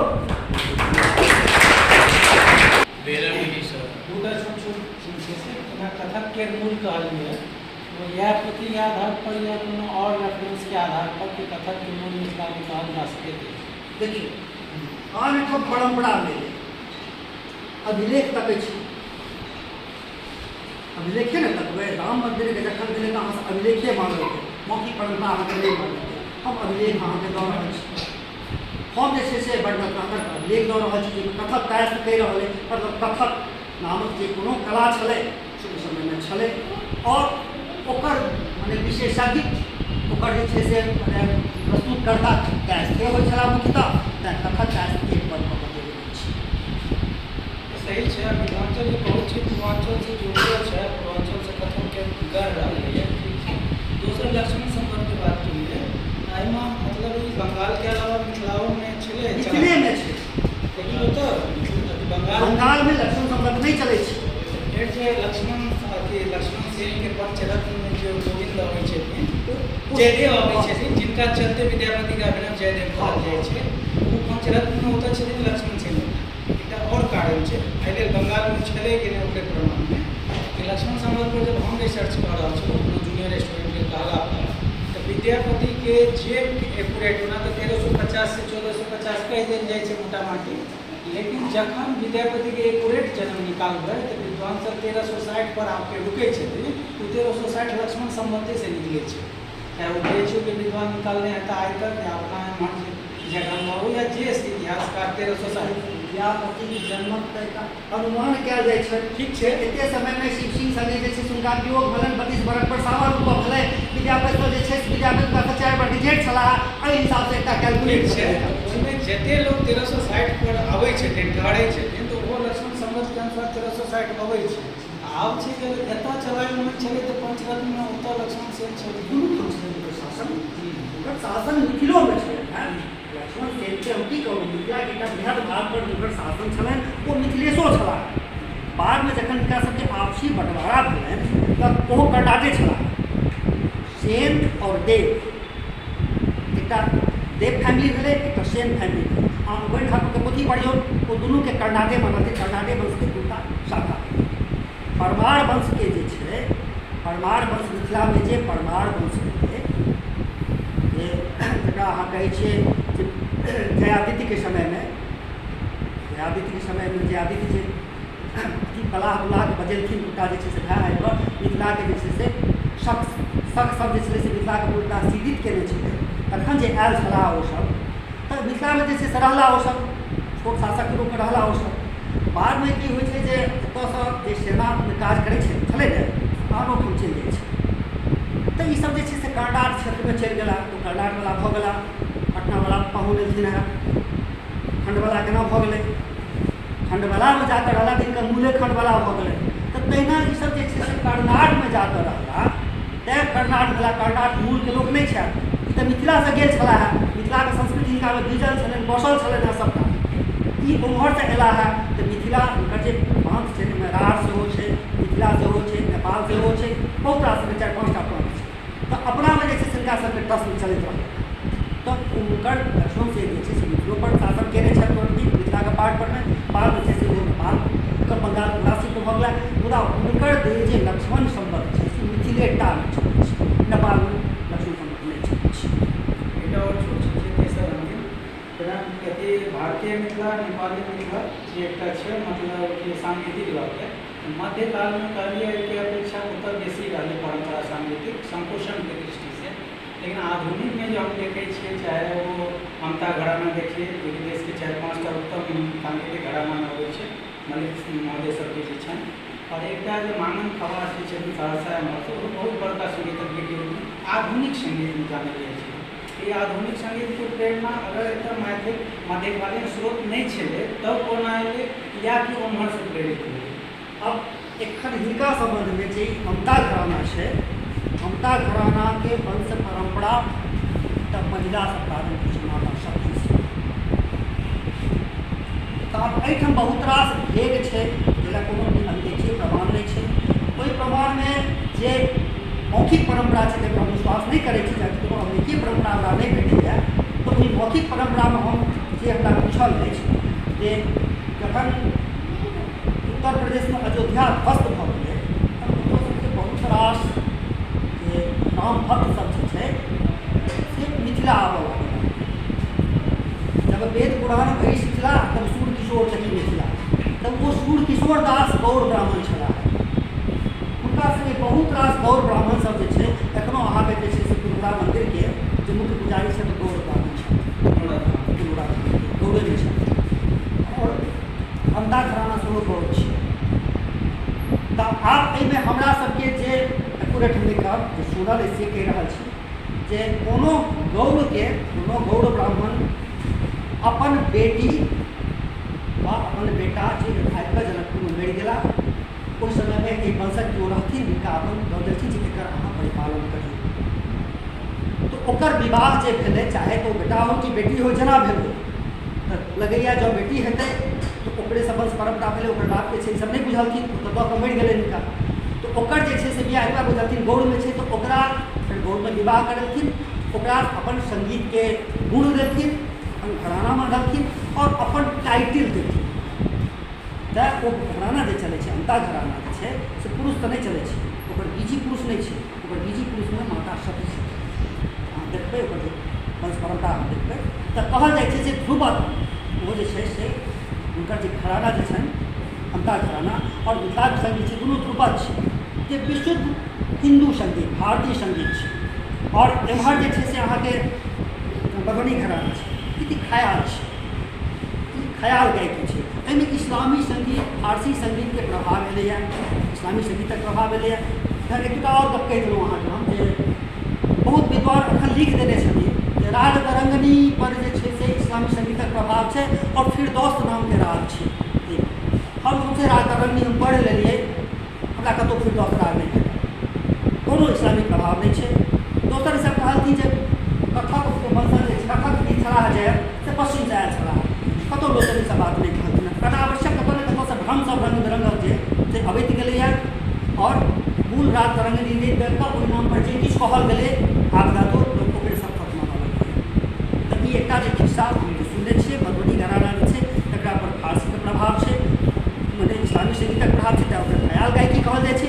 आओर ई जे छै से विशुद्ध हिन्दुस्तानी सङ्गीत जे छै जकरा ध्रुपद गायकी कहल जाइ छै, ताहिमे मिथिला सङ्गीतके जे धारा छै, मिथिला सङ्गीत जे तेसर पैरेलल धारा बनलै दूटा धाराके, तकर जे छै से ई सम्पोषक भेला, तकर जे छै से कलाकार भेला। साहित्यके जे चारिटा काम छै, विद्यापति, गोविन्दास, उमापति आ जोड़, ओहिमे जे शुरूवला तीनटा छथि विद्यापति, गोविन्दास, उमापति, एहिपर हमसभ देखै छियै बहुत रास शोध ग्रंथ, समीक्षात्मक ग्रंथ या बहुत रास संस्था सब निबंध जे प्रकाशित होइ छै से प्रकाशित भेल। लेकिन लोचनपर जखन आबै छियै जे साहित्य इतिहासकार भेला से अपन जे इतिहासमे हुनका हुनक कीर्ति आओर हुनका अपन जन्मकालके सन्दर्भमे जे कहने छथि या हिनकर जे मतलब एहिपर जे किछु गोटा अपन जे आलेख प्रकाशित कयने छै, जेना लोचन आदि जे अपन संक्षिप्त विचार चर्चा कयने छै, स्वतंत्र रूपसँ अद्यावधि एखन धरि कोनो निबंध वा समीक्षात्मक ग्रंथ वा शोध ग्रंथ हुनका पर प्रकाशित नहि भेल। एकर की कारण है? एहिपर अपने निज विचारसँ बुझल चाही। अहाँ चारिटा पिलरमे लोचनके मानलियै, चारि पिलर मानलियै ने। पिलर ओकरा कहल जाइ छै जे महान विश्वसँ भार वहन करै छै, कलेबरो नहि हेतै। हम अहाँके एखने अनेक बेर कहलहुँ हेँ जे बस लोचनके 8टा गीत छनि। फिलर अहाँ पिलर कहलियै, राग तरङ्गनीके फिलर हम कहि रहल छी, 8टा साहित्य हँ ओकर सङ्गीत शास्त्री योगदान छथि। एकटा आओर सङ्गीत शास्त्री ग्रन्थक चर्चा अपन राग तरङ्गनीमे कयने छथि, सङ्गीत सरोसके चर्चा कयने छथि। एकटा ई तऽ हुनकर सङ्गीतक क्षेत्रमे योगदान हेतनि, संस्कृत विद्याक क्षेत्रमे योगदान हेतनि, मुदा मैथिलीमे जतऽ धरि छनि कुल हुनकर 8टा फिलर गीत राग तरङ्गनीमे छनि। तऽ जँ 8टा गीत पर किनको पर जे छनि से लिखाइ हमरा लग कोनो आपत्ति नहि, हमरा कोनो थोड़े जमीनके झंझट थोड़े है, लिखाइ बड़ बढ़िआँ लिखाइ। तऽ 8टा गीत पर की सब लिखबै? 8टा गीत पर अहाँ पिलर बना देलियै आओर जिनकर एतेक मोटके जे छनि बड़ लतागर छनि आओर खुद समागम छनि से अहाँके पिलर नहि बुझेला आओर 8टा गीतवला पिलर बुझा देला, केना हेतै?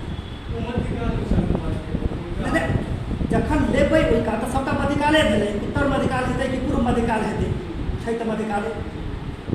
पूर्व मध्यकाल भेलै, उत्तर मध्यकाल भेलै, मध्यकाले भाइ कहाँ चलबै? तऽ लोचनके जे छै से तेहन पिलर नहि छथि, हम ओकर अथीके अवदान कतहुसँ नकारि नहि रहल छी। जँ ओ आइ नहि केने रहितथि, जँ ओ राज तरंगिनी नहि केने रहितथि, तऽ एहि अंठानमे एहिके जतेक गीत छै ताहिसँ हमसभ आइसँ वंचित रहि गेल रही। हुनकर योगदान जे छै से इतिहास छै।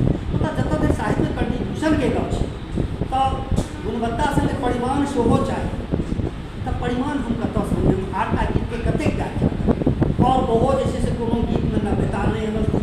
जे पारम्परिक शैली छै ओहि पारम्परिक शैलीमे जे छै से ओ जतऽ जतऽ बुझल जे नहि आजकल गीत हम नहि रहऽ देबै एहिमे, जे दरभंगा राजके खटलावशके प्रतिद्वंदी छै ओकर कीर्तन भऽ जेतै, तऽ ओतऽ हम अपन गीत लिखबै, ओकर परम्पराके गीत दऽ देबै।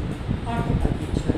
तेँ हमरा नहि लगैए जे हुनका पिलर देना से जे छथि अवश्य छथि, एकटा जे छै से सशक्त कवि छथि, तऽ पिलर हम कहबै हम एहिसँ असहमत छी। चर्चा के लिए मिथिला के इतिहास चर्चा के लिए ये कानून वो चले अथी चलते और मूलतः राज्य में निकाल ये एकर तो राजपत्रित या डॉक्यूमेंट में या ये अपना डॉक्यूमेंट में की लिखे छै के ताकि वंश जे निकाले बैठले कानून दो पति में प्रथम रहते वो परिवार वंश का शासन का आना जे से हिडन रूप में आने छै प्रेजेंट करके कानून को तरफ ये अपना आप राजा लिखे छलखिन या कानून को लिखे छलखिन या ओतो से की भेटल छै दिल्ली से? देखियौ राजा कहै लए तऽ हमहूँ कहबै राजा छी, सब राजे कहै छलै मध्यकाले। 5 कट्ठा 10 कट्ठा खेत भऽ गेलै तऽ राजे भऽ गेल। कखनो कहै छै राजे करै छै, कहै छै ने अखि मुहक तऽ खतियान हुए नहि, जे अभिलेखी हुए जे किछु हुए। तऽ हिनका जे छै से औरंगजेबके समयमे एकटा फरमान सुबौनाके कीर्तिनारायणके नामसँ देने छै। ताहिमे जे छै कहल गेल छै यह राजा छथि और गोपालके वंशज बिसरि जाउ केओ कहियो राजा। फरमान छै, फारसी फरमान छै। औरंगजेब समय इनका समय में भेटल छलै वो कानून को निकाल भेटल छै। देखियौ ओहि समयमे जुआ खेलायल गेल छै। ई आइ काल्हि अहाँ बुझै छै जे नेपाल बॉर्डर पर जे छै से लगा देलकै, अफ्रीका से काटि केओ तऽ केना कहि एतऽ तक केओ भोजमे केना साक्षी हमरे जगह पर इएह छलै मध्यकालमे, जिसकी लाठी उसकी भैंस। तब तऽ एकटा जुआ खेलेलकै, 52 के लड़ेलकै। देखलकै जे एहिठाम ब्राह्मण वर्चस्व छै और ब्राह्मणसँ जे काज नहि निकालब, काँटसँ काँट नहि निकालब तऽ हम एहिठाम की करबै? से बात अहाँके जे छै से जे इस्लामी सत्ता छै से आइए काज बुझैत रहै, उद्देश्यपूर्वक नहि छै, बहुत धूर्त होइ छै जे कतऽसँ ककरासँ केना काज निकालतै। तैँ मिथिलामे जे छै से एतैके लोकसँ काज निकलबेलकै। दोसर से प्रश्न ई छलै जेना खाली राज तरंगिनी के जे बाद में जे छै विकास लेखन देवनागरी के लिपि में छै एखने क्रांति के हेतै तो बलदेव मिश्र के संपादन में राज प्रेस से निकललै। यो मांग करै कि जेना देखलको जस्ट हमरा जे छै से एकरा देवनागरी में छापि देलकै, ओकर मूल में और जाए के कोशिश केलकै, अनुवाद में और अंदर में जाए के कोशिश नहीं केलकै। बाद में जते गेलै शशिनाथ सबके चर्चा केलै हुनकर बात में जे मैथिली आदमी सब एहिमे एगो विद्यार्थी का या एगो शोधार्थी का दृष्टि से ऑथेंटिक सोर्स हम कतऽ उठाबी जब हमरा बाकी एकर और पक्ष पर पड़े के लेल। देखियौ कहलहुँ जे एकर चन्दा झा लग कॉपी छलनि, जे चन्दा झा अपन पोथामे एकर विवरण देने छथिन, राज तरंगिनीके विवरण देने छथिन और ओहीमे ओ राज तरंगिनीके जे प्रति छलनि ताहि प्रतिक आधार पर मे कहलखिन जे 1685 में एकर रचना भेल, सम्पन्न भेल। 1685 ईस्वी में कहने छथिन। ओ प्रति ककरो लग नहीं भेटलै। तकर बाद जे छै से राज तरंगिनीके खोज हुअ लगलै जे चन्दा झा जे ईसभ कहलनि से कतऽ अछि। तखन पचही डौरीसँ इंद्रपद सिंह लगमे एकटा जे छै से बड़ा भ्रष्ट लेखनमे जो देखा से लेख्या जे कहलहुँ हम अहाँके, तो ओ जाहि प्रतिसँ उतारने छलैए ओहो प्रति एहने रहल हेतै। वा जे लिपिकार भेलखिन तिनका बहुत पढ़ऽमे भ्रम भेल हेतै तिनका पढ़ैमे, ओ जे बुझलखिन तेना लिख देलखिन। एहिमे जे छै से राज पंडित बलदेव मिश्र चूँकि एकल संपादन केलखिन, ओ छलै जे एकटा टीम बनाकऽ जे काज होइतै तऽ कनि आओर परिशोधित होइतै। तऽ ओहो जे छलाह तऽ ओ तऽ राज पंडित छलखिन हेँ, तऽ हुनका तऽ प्रशासनिको बहुत रास काज छलनि हेँ ने, ओहि सङ्गे इहो सब्सिडीमे इहो काज छलनि हेँ। तऽ जतेक अपना समयमे हुनका भेलनि ततेक संशोधन केलखिन। शशिनाथ झा लग जखन एलनि तऽ शशिनाथ झा जे छै फिर सर्वेशके ओकरा आओर परिशोधित केलखिन हेँ, ओकर जे छै से अर्थ निर्वचन केलखिन हेँ, जतेक संस्कृतमे टेक्स्ट देल छै तकर मैथिली अर्थ निर्वचन केलखिन हेँ, आओर ओहि सबसँ बेसी सुपुष्ट बेसी विश्वसनीय संस्करण जे छै, चूँकि ओ आद्य संस्करण वएह छै। जँ अहाँके जे छै से राजभट्ट बलदेव मिश्र नहि केने रहितथि तऽ आइ अहाँके राजतरंगिणी नहि भेटतै। तऽ हमर आद्य पुरुष छथि, जे कऽ देलनि तऽ बहुत कऽ देलनि। तखन तऽ छै जे क्रमशः कोनो वस्तुके परिमार्जित कोना कयल जाय, तकरा शशिनाथ बाबू जे छै से परिमार्जित केलनि। ई बात अवश्य छै जे शशिनाथ बाबू जे इंट्रोडक्शन देलखिन तऽ ओ अपन जे छै से हम हुनका बहुत बातसँ असहमत करब, क्योंकि टाइमके जे एक्यूरेसी होइ छै आओर मिथिलाके इतिहासके आठमक इतिहाससँ मिला कऽ जखन अहाँ देखबै तखन असली टाइम ककरो पकड़ाइ छै। तऽ से नहि देखलखिन ओ, से बहुत रास नहि देखलखिन ओ। बहुत पदके जे छै से जेना हम अहाँके कहूँ गौरी भाग गंगाराम महेश, तकर अर्थ हुनका नहि लगलै कि गौरी भाग की भेलै गंगाराम महेश की भेलै, एहिमे लिख देने है, नहि बुझलखिन। मुदा हम देख रहल छी कि नहि, ओ राय गंगारामके जे छै से प्रशस्तिमे लिखल गेल छनि, हुनका आश्रयमे हरिदास नामक जे छथिन लिखने छथिन।